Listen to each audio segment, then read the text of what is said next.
Hi, I'm Isy, Technical Content Specialist, and today I'm going to be showing you how to use the sequence runner mode of the 8-channel pE-800 illumination system. This useful feature triggers illumination sequences using just a single TTL out from a camera or other external hardware.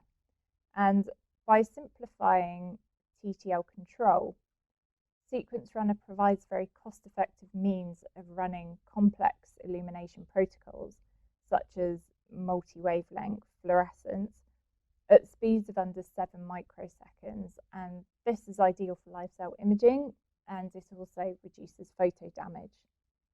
Firstly, connect the TTL input to the global BNC of light source. Once you have the LightBridge Graphical User Interface running, navigate to the Sequence Runner mode under the drop-down menu, which is where you will set up and control Sequence Runner.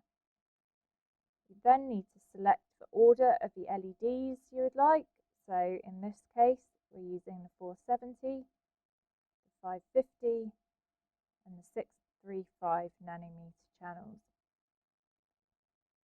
The number next to each of the boxes here references which order they are in the sequence. So you have the first, the second, and the third. You then need to set the irradiance, and you can do this in 3 different ways. You can either use your mouse on the slider, or you can use the arrows. Another way is by typing into the box directly. Then click Ready.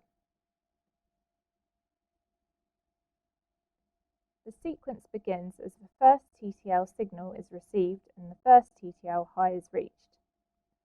This TTL high is during camera exposure, and what this means is that the camera and the light source are synchronized.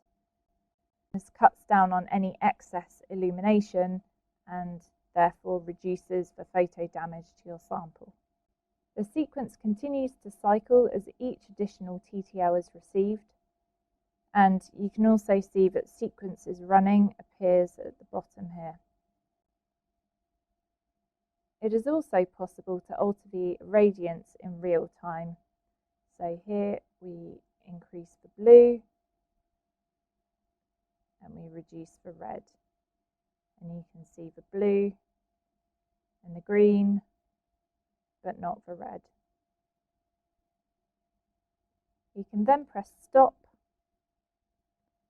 to stop the sequence, and you can either save the sequence for future recall or clear the program.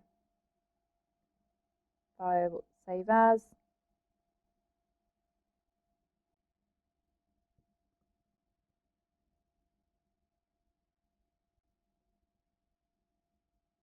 or clear. That's really all there is to it. For a 3-channel version of Sequence Runner, this feature is also available on the pE-800 Ultra, and it is configured using the control pod. Thank you for watching this CoolLED tutorial. Please get in touch if you have any questions.